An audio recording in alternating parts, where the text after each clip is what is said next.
Is it a crazy idea to trade George Pickens?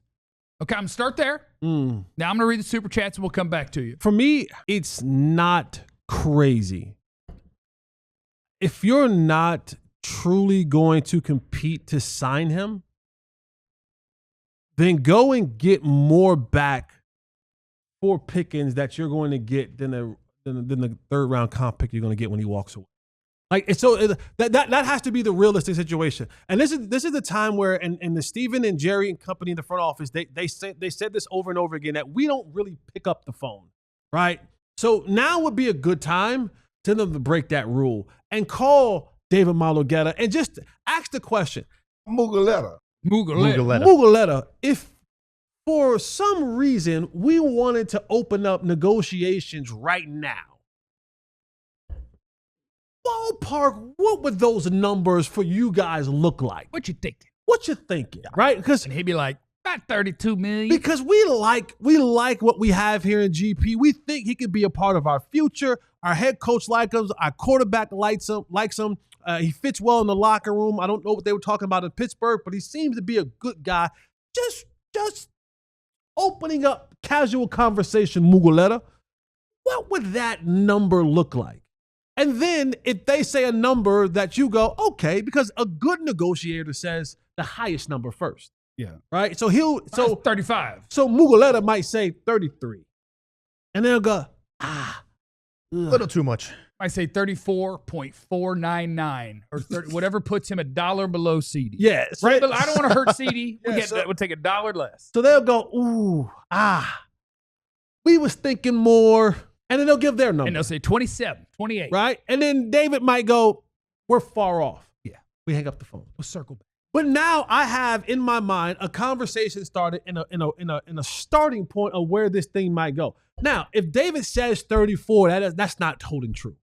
There's some wiggle room in that, right? Now, I don't know how much wiggle room, but there's wiggle room in that. Because you never want to give the lowest number to start off your negotiation. Probably won't give you much wiggle room. Because he's going to be like, my guy is on pace for 1,517 tutties, baby. But I have an understanding. And now I take that information that I have, if I'm Jerry and Steven and company, and I go, guys, we're not really going to realistically chase this thing.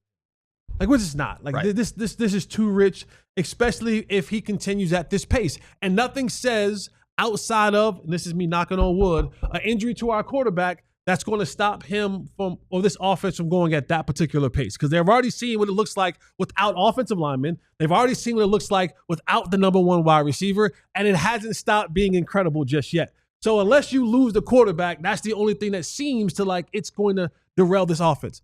And then I say to myself, you know what? We're not in the running for this guy. Let's go and trade him at the trade deadline to get some pieces back, to get some draft picks back. You know, we'll keep the money and then we'll move forward without him, especially if we get to the trade deadline and this team has lost more games and the opportunity of them making the playoffs seems even more bleak. Yeah, if you are 2-6-1, deadline is November 4th. You play a game the day before. That's the Monday night with Arizona. If you're 2-6-1, realistically, after Sunday's game, you feel like anything's possible now. Like we're not. You win a Sunday's game, like we're penciling that this could be a win on paper against Carolina. You got Washington at Denver, Arizona. Washington will be a tough matchup at Denver. Cowboys, I can't remember the last time they even won in Denver. And then Arizona, you feel like, oh, we could win that game. But then you remember we lost to Carolina. If you're 2-6-1 and you have the idea of you're not going to pay him, what is the point of keeping him? And the value right now is really high with George Pickens. He's playing great football. So if you're saying second, maybe a team offers you a late first, like there are teams that need receivers. Buffalo could use him for a push. Kansas City, although, I mean, I don't want to support the Chiefs at all. But what you can get out of him, and then let's say you go into next year's draft, 4 picks in the first 2 rounds, let's put it that way. One of those picks can be a receiver. I think Chill mentioned, one of you guys mentioned yesterday, you can find a receiver like day 2 that can come in and make an impact and still get a quality guy. You could have had a blue issue. You hope.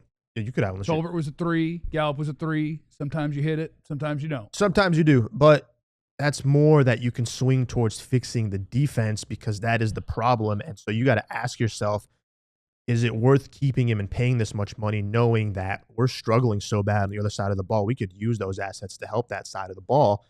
You know, so that's what they really, I think. So you're either having to walk out with this, you either pay him and keep him, or you do trade him. It would be a real shame if he just walks and you get nothing in return. And to Jason right here in the chat, he said, folks beg to get another wide receiver opposite CD. Now we're talking about trading him. Y'all make my head hurt, seriously. And that's kind of the point.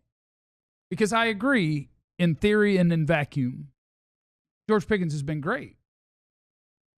Sign him. But this is if they're not going to, right, then all you're doing now is a little kind of, I don't know if it's technically math. We might want to ban math on the show. But kind of a math equation, which is if he plays it out and somebody else signs him, the likely result of that is, because I think he'll make comfortably more than 21 or 22 million, which is about the baseline for a third-round compensatory pick a year down the road, right? So it's a wash. So you would get back a later third-round pick than you traded for him, but you wouldn't get it this year. You'd have to wait a year to get that pick, right? So if his value on the trade market is a third-round pick or better, and you get it this year, right, you're winning by where you're picking and because picks have more value now than they do later for NFL teams.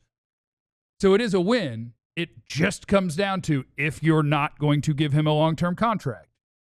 Do you think you're making the playoffs this year? That's the only thing that could really factor into that decision. Can I get a third-round pick or better?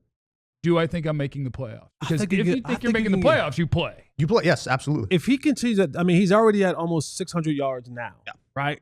So he has what? We have 3 more games until then? Until the trade deadline, Trade deadline. If you win 2 of them, we keep. So I'm talking about just yards-wise. Let's just say on average he's 65 yards, right? Like he's at 525 through 6. Right. So let's through 18, he would be at 1575. I'm talking about to the trade deadline. Okay. So the trade deadline. He's at 525 right now. So 525 right now. Let's just say 65 yards a game for the next 3 games. 195. So we're already at close to where he's been season-wise. He's never had more than 900 yards in a season. He's already passed his touchdowns. So we already passed the touchdowns. He had 1,000, didn't he? Did he have 1,000? He did have 1,000. Okay. But we're talking about him being close to 700-800 yards through 9 games.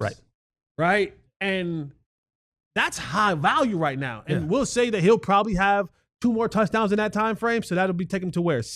8? 9 touchdowns. He's guaranteed to have 3. It's 1 a game. So that's 9 touchdowns. So 9 touchdowns and close to 800 yards in 9 games. That's high value right there. I think you can get maybe even a 2 for him at the trade deadline.